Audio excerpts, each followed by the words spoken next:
I want to tell you one true story. A friend of mine is a pastor, and his church decided to use this little booklet. As they began to use the booklet, his mother called him one day.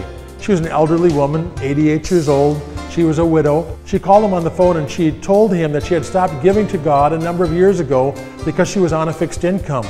She just felt she couldn't afford it. But as they were going through the book, she realized that she wanted to honor God again. She wanted to put God first in her life.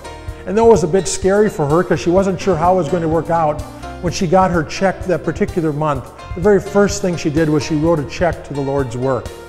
Some interesting things happened that week that I'd like to share with you. The first thing that happened was the church called her, and there was a prayer retreat coming up, and there was normally a cost associated with the prayer retreat, but the church said that they wanted to underwrite her cost to go on that retreat. She was so encouraged that the church would do that, and she just really saw that as God's blessing in her life. The next thing that happened is she went to the bank that week and she was going to withdraw some cash, and the bank teller said to her, "Isn't your birthday this week?" And she said, "Well, yes, it is." They said, "Well, we talked about it as a staff today in our meeting, and we decided that in honor of your birthday, we want to give you a $100 cash gift." Now, I don't know about you, but I have never heard of a bank giving anyone money. But that woman was so encouraged that here came a blessing that really only God could get the credit for that blessing.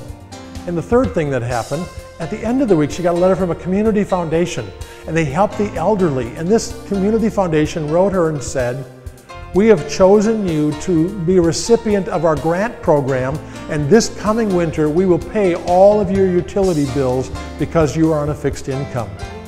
Aren't those amazing stories of God's grace? Here was a woman that was gripped by fear and was afraid to give and didn't give for many years. And then as she began to give to God, she saw God's blessing and God's help in her life.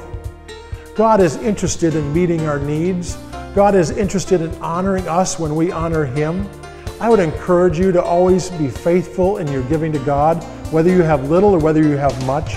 Honor the Lord with what you have, and then watch for His provisions, His care, His blessings in your life.